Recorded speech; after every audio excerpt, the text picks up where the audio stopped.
സംസ്ഥാനത്ത് ഇന്ന് പനി ബാധിച്ച് 2 മരണം. സംസ്ഥാനത്ത് പനി ബാധിച്ച ഇന്ന് 12,103 പേരാണ് ചികിത്സ തേടിയത്. മലപ്പുറത്താണ് ഏറ്റവും കൂടുതൽ രോഗികൾ. വിവരങ്ങളായി തിരുവനന്തപുരത്ത് നിന്ന് ആതിര സരസ്വത് ചേരുന്നുണ്ട്.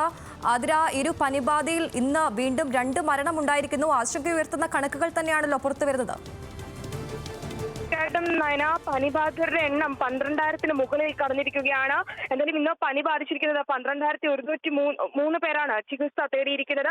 ഏറ്റവും കൂടുതൽ രോഗികൾ മലപ്പുറത്താണ് റിപ്പോർട്ട് ചെയ്യപ്പെട്ടിരിക്കുന്നത്. അതുപോലെ തന്നെ തിരുവനന്തപുരം, എറണാകുളം, തൃശൂർ, പാലക്കാട്, കോഴിക്കോട് തുടങ്ങിയ ജില്ലകളിൽ 1000-ന് മുകളിലാണ് പനിബാധിതരുടെ എണ്ണമെന്നും കണക്കുകൾ പ്രകാരം നമുക്ക് മനസ്സിലാക്കാൻ കഴിയുന്നുണ്ട്. 71 പേർക്കാണ് ഡെങ്കിപ്പനി റിപ്പോർട്ട് ചെയ്തിരിക്കുന്നത്. 11 പേർക്ക് എലിപ്പനിയും റിപ്പോർട്ട് ചെയ്തിട്ടുണ്ട്. മറ്റൊരു പ്രധാനപ്പെട്ട കാരണം സംസ്ഥാനത്ത് ഇന്ന് 2 പേരാണ് പനി ബാധിച്ച് മരിച്ചിരിക്കുന്നത്. എന്തായാലും മഴ ശക്തമാവുകയാണ്. അത്തരമുള്ള സാഹചര്യത്തിൽ പനി ബാധിക്കാനുള്ള സാഹചര്യവും കൂടുകയാണ്. എന്തായാലും അത്തരം ജാഗ്രതാ നിർദ്ദേശങ്ങളൊക്കെ തന്നെ നേരത്തെ തന്നെ സംസ്ഥാന ഗവൺമെന്റ് ആളുകൾക്ക് നൽകിയിട്ടുമുണ്ടായിരുന്നു.